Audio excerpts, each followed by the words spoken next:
दलितों को, पिछड़ों को, आदिवासियों को, गरीब जनरल कास्ट के लोगों को एक बार फिर गुलाम बनाया जा रहा है। जो थे उनको पूरी तरह ध्वस्त करके रखा है, पूरी तरह से एक जाति विशेष के लोगों ने। हिंदुस्तान के सबसे बड़े 500 बिजनेसमैन कंपनियों की मैंने लिस्ट निकाली। 500 सबसे बड़े जो है अरबपति हैं, टाटा, बिरला, अदानी, अंबानी। मैं आपको बता रहा हूं कि ये जो 500 कंपनियां हैं, इनके जो 500 मालिक हैं, इनमें आपको एक पिछड़े वर्ग का व्यक्ति नहीं मिलेगा। एक दलित नहीं है, एक आदिवासी नहीं है, एक पिछड़ा नहीं है। मतलब 90% लोग, 90% आबादी में से इनमें एक भी नहीं है। कहीं ना कहीं ये न्याय संगत नहीं है, संविधान विरोधी कार्य जो सरकारें कर रही हैं, ये इससे है ना, ये आने वाले समय में भारत को और गड्ढे में ले जाने का काम किया जा रहा है। जब तक भारत में SC, ST, OBC और माइनॉरिटी और तमाम सारे वंचित समाज के लोगों की बराबर हिस्सेदारी नहीं होगी, भारत आगे बढ़ नहीं सकता। ये मीडिया कैमरा लिए घूम रहा है। अच्छा, इनके मालिकों की लिस्ट निकालो, मालिकों की लिस्ट निकालो।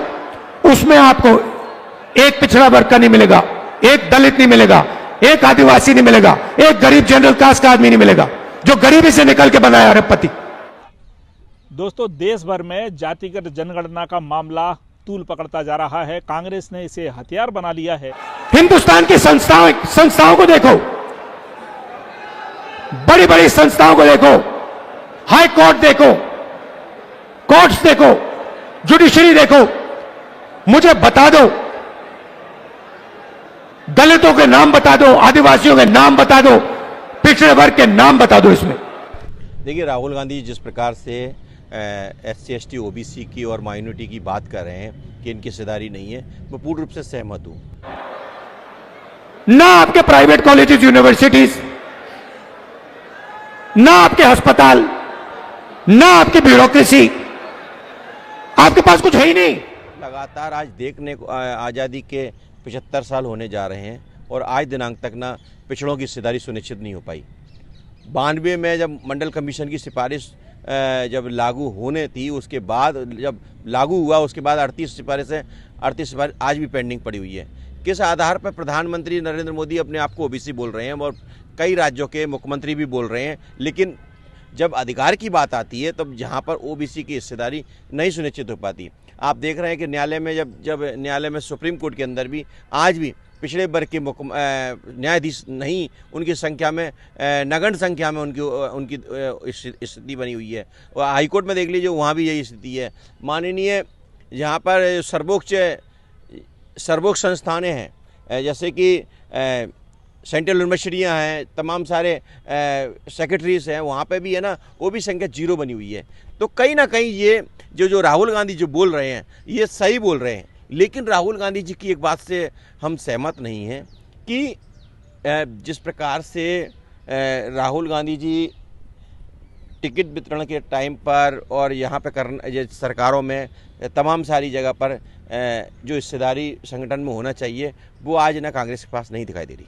तो OBC महासभा के राष्ट्रीय कोर कमेटी के सदस्य धर्मेंद्र कुशवाहा, आपका? मेरा नाम इंजीनियर महेंद्र प्रताप सिंह पाल और राष्ट्रीय सचिव OBC महासभा।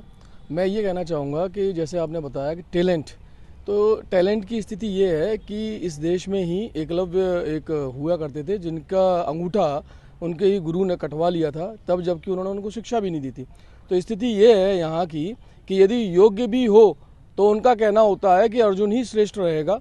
तो इस वजह से यदि आप और हम यदि ये चाहना चाहते तो टैलेंटेड बनने तो दीजिए, कम से कम उस व्यक्ति को टैलेंटेड तो होने दीजिए। यहाँ तो यदि टैलेंट है भी तब भी उसको उठा के पीछे कर दिया जाता है। क्या नाम है? मेरा नाम विश्वजीत रतोनिया है। तो क्या आप मान के चलते हैं कि टैलेंट की बजाय जातिगत जनगणना, जातिगत आरक्षण होना चाहिए?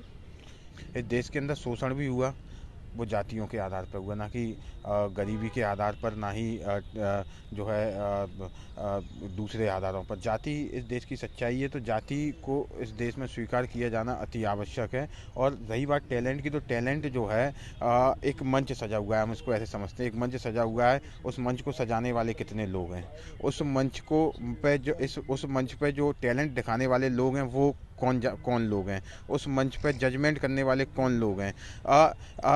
जब तक उस मंच को सजाने वालों में हर जाति का, हर समाज का प्रतिनिधि नहीं होगा, तो उस मंच पर टैलेंट दिखाने वाला भी एक ही जाति का होगा, हर समाज का नहीं होगा, हर जाति का नहीं होगा।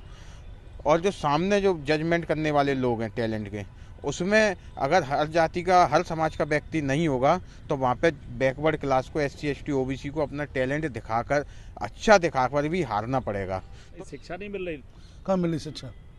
सारे वो सरकारी स्कूल बनाए सब बंद कर रहे हैं, प्राइवेट सारे बंद कर दिए उन्होंने।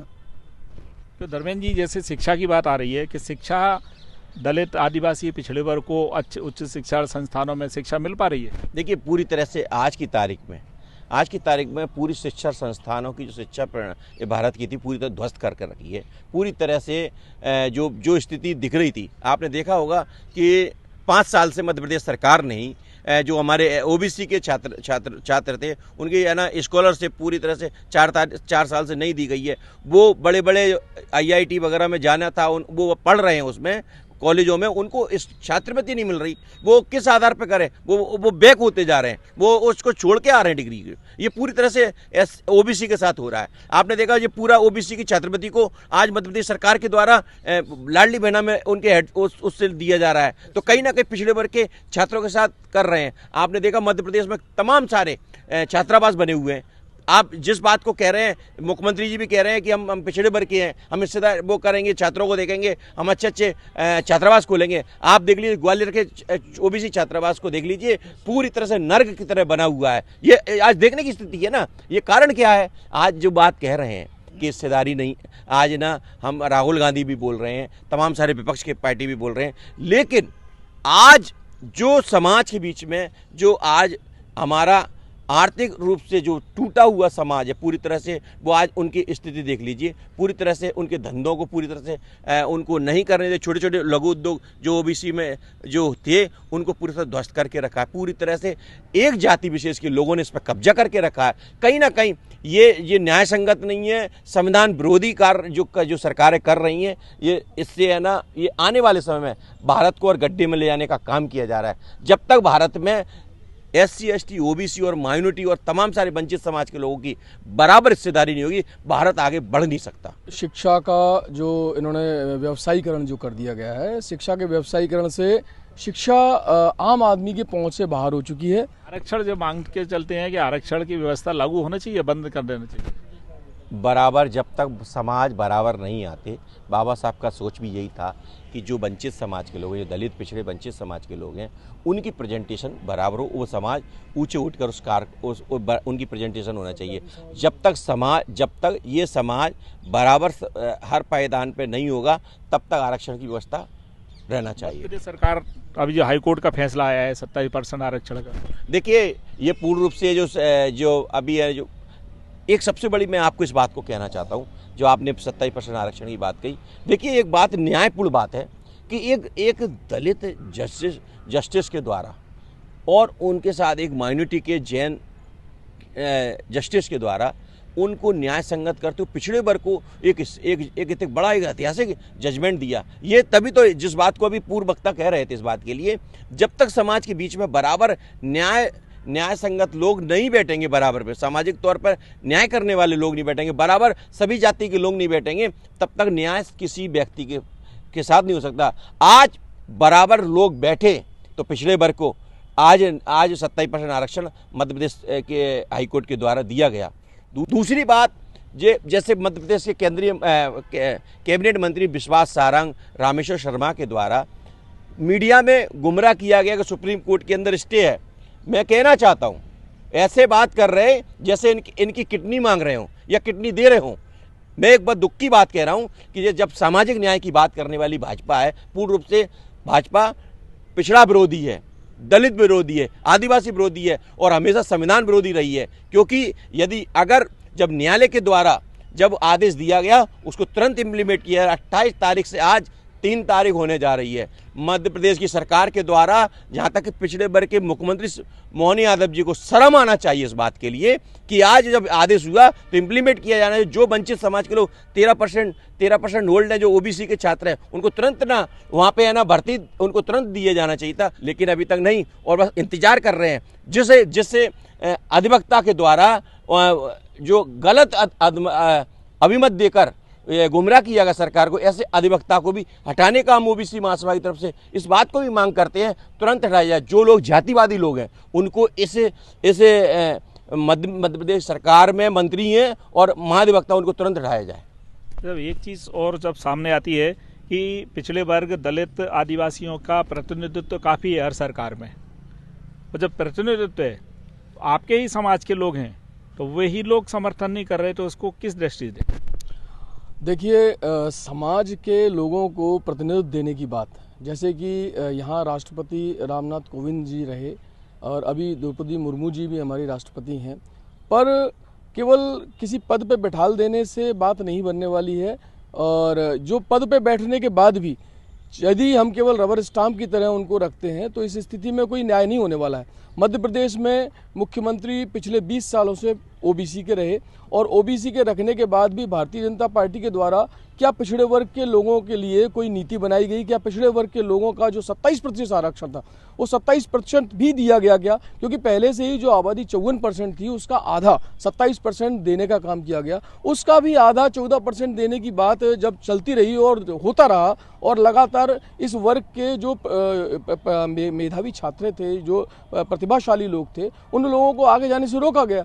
तो मैं नहीं समझता कि केवल पद पे पहुंच जाने से ही बात बनेगी, क्योंकि जो गवर्नमेंट जो होती है उसके अंदर जो सिस्टम होता है अंदर का, उसके अंदर जब व्हिप जारी किया जाता है तो विधायक और मंत्री और सांसद सबके सब बोलने से भी डरते हैं, वास्तविकता कहने से डरते हैं। हकीकत बात यह है कि ये जो प्लेटफॉर्म्स हैं, ये प्लेटफॉर्म हमारे लोगों की प्रतिनिधित्व जरूर कर रहे हैं, लेकिन प्रतिनिधित्व करने के बाद जो इन्हें वाकई में उन वर्ग की बात को उठाना चाहिए, उन वर्ग की बात को कहना चाहिए, उनके अधिकार के लिए लड़ाई लड़ना चाहिए, उस मामले में प्रदेश में कितने लोग जो हैं भागीदार हैं? सिर्फ उंगलियों पर गिने जाने वाले लोग। कितने ओबीसी के आईएएस हैं, आप उंगली पे गिन लीजिए। कितने ओबीसी के आईपीएस हैं, उंगली पे गिन लीजिए। एससी के आईएएस आईपीएस कितने, उंगली पे गिन लीजिए। पूरे मध्य प्रदेश में, पूरे देश में यही स्थिति बनी हुई है। कितने ब्यूरोक्रेसी में, कितने मीडिया में, तमाम संस्थानों में वो उंगलियों पर गिने जाने वाले लोग हैं। आज हम समझ चुके हैं, इसीलिए आज आवश्यक है आरक्षण की व्यवस्था के लिए, क्योंकि बिना आरक्षण के जो हमको वंचित रखा था वो बाबा साहब ने हमको लिख के गए हैं। उसके कारण हम आज उसको हम अपने बीच में, समाज के बीच में आज प्रेजेंटेशन ले रहे हैं। ये ओबीसी महासभा और सब अलग अलग वर्गों से हैं, दलित, पिछड़े, आदिवासी हैं, एक एक बिंदु बता रहे हैं। और राहुल गांधी की बात करें या जो कांसीराम बसपा के संस्थापक, उनकी बात करें, उन्होंने जो मुद्दे छेड़े थे वे मुद्दे धीरे धीरे अब कहीं ना कहीं इनके लोग सिस्टम में आने लगे हैं, लेकिन उतनी संख्या नहीं है जितनी संख्या इनकी जनसंख्या, उसके हिसाब से पदों पर इनको नहीं बैठ पा रहे हैं। आंदोलन लगातार चलते चले आ रहे हैं और ये आवाज़ धीरे धीरे आगे बढ़ती जा रही है। निजीकरण में भी कहीं ना कहीं इनकी हिस्सेदारी आने वाले समय में सरकारों की मजबूरियां बन जाएगी, और ऐसे ही समाज में कहीं ना कहीं बाद में परिवर्तन देखने को मिलेगा। ग्वालियर से बिल्लू हादसा के लिए हरीश चंद्रा की रिपोर्ट।